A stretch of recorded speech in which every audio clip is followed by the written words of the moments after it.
À qui s'adressent ces épisodes?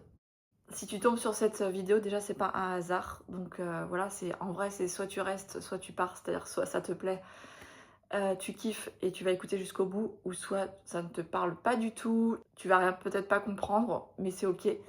Encore une fois, ici, moi, je m'adresse aux personnes, qui sont prêtes, déjà à se remettre en question, qui sont dans une transition, dans un passage de leur vie où il y a eu déjà des pop-corns dans leur tête qui ont éclaté, de dire: «Attends, qu'est-ce que je fais là? Qu'est-ce que je suis en train de c'est quoi la vie que j'ai maintenant? Qu'est-ce que j'ai créé jusqu'à maintenant et qu'est-ce que j'ai vécu et vers où je vais?» Et souvent, il peut y avoir cette sensation, où j'attire beaucoup de personnes qui sont dans ce passage de dire: «Je suis dans un chaos, Muriel, je me sens perdue, je sais pas quoi faire, j'ai plus envie de ça». Il y a comme un vide intérieur, une sensation de même des fois de tristesse, de ouais, de manque d'énergie, d'élan, manque de joie au quotidien. Et en vrai, ces personnes-là, eh ben, elles viennent au bon moment me voir pour que moi je les aide justement à transiter vers une nouvelle identité, vers une nouvelle vie, remettre en place, comme je disais, se remettre en action, en mouvement et reprendre son propre pouvoir intérieur. Donc effectivement, les personnes avec qui je travaille au quotidien, principalement, ça va être déjà des personnes qui vont me faire un effet miroir par rapport à ce que moi j'ai traversé, ce que j'ai vécu, et en vrai, il n'y a jamais de hasard. Donc on attire ce qu'on est.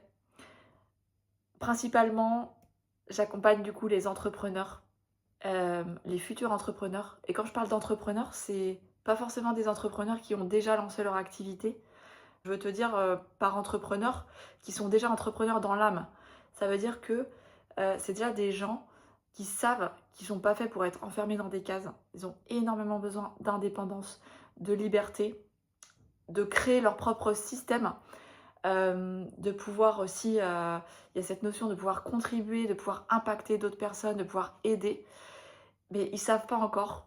Ils savent pas encore comment, ni quoi. Ils sont beaucoup dans le mental. Alors, c'est des personnes souvent, voilà, qui sont beaucoup dans la réflexion, avec 10 000 questions, et ils s'identifient tellement à leur mental, en fait, qu'ils vont se laisser complètement submerger par leur mental. En gros, ça va être lui, le PDG de l'entreprise, parce qu'ils ont toujours été habitués à fonctionner avec leur mental, à décider avec leur mental, à faire des actions avec leur mental. Et du coup, au bout d'un moment, ils se rendent compte qu'il y a un gros décalage entre ce qu'ils veulent et ce qu'ils vivent. Et c'est ça, des fois, qui peut créer cette sensation de perte de sens ou aussi de chaos. Parce que ça peut prendre du temps, justement, de revenir à soi. Ça peut prendre du temps parce que toute une vie, on nous a appris à rentrer dans des cases, dans des systèmes, dans des schémas qui sont pas nous. On nous a appris à fonctionner contre nous-mêmes, pas écouter notre rythme, pas se respecter, faire comme les autres, copier en fait, alors ça dépend de l'environnement où on a grandi. Vous avez peut-être copié des routines de vos propres parents, de votre propre conjoint ou conjointe, et ça vous correspond pas forcément. La question qu'on me pose souvent, c'est: comment on fait pour revenir à soi, pour avoir la vie qu'on veut vraiment, et cetera, et cetera. Et là, je vais te dire, c'est encore ton ego qui va vouloir contrôler.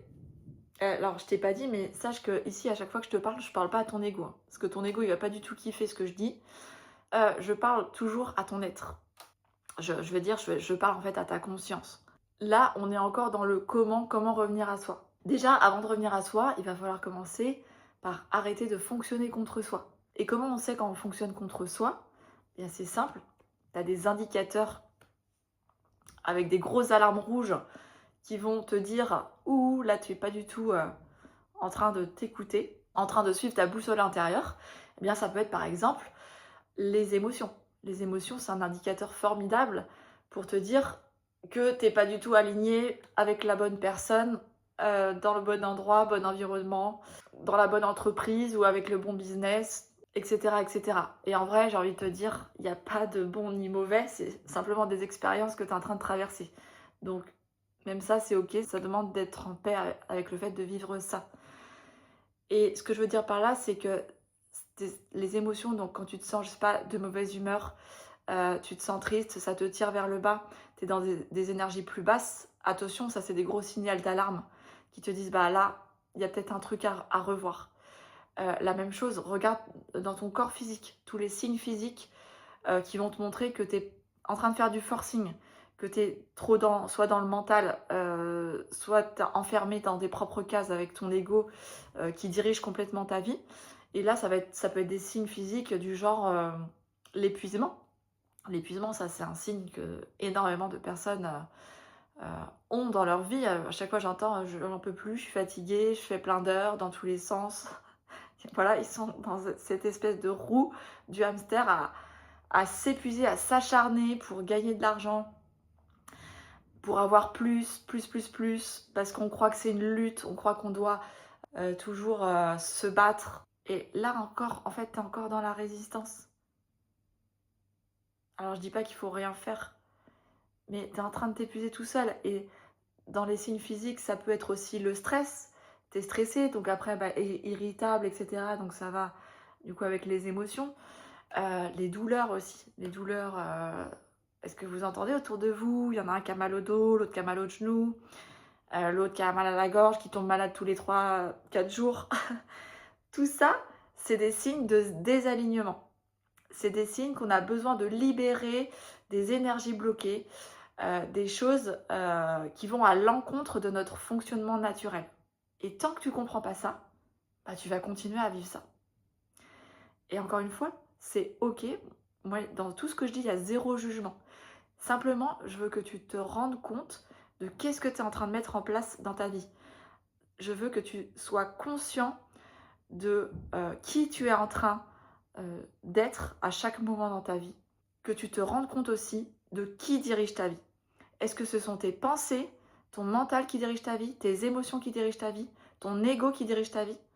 Ou est-ce que c'est toi, l'être pur, qui est déjà amour, qui est déjà joie, qui est déjà la paix à l'intérieur de soi?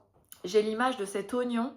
Quand tu épluches un oignon, tu enlèves les couches de chaque oignon pour aller au cœur de l'oignon. Imagine que le cœur de l'oignon, c'est ta conscience pure. Et tout autour, c'est comme si c'était des couches de toi, de ce personnage que tu t'es créé, ou tu t'es identifié à lui. Tu crois que tu es timide, tu crois que tu n'as pas confiance, tu crois que tu es têtu, tu es borné, que tu changeras jamais. Non, c'est pas ça. Tu peux changer. Tu t'es identifié à ça. Ce sont des parties de toi qui se sont manifestées, mais ça ne veut pas dire que tu es ça.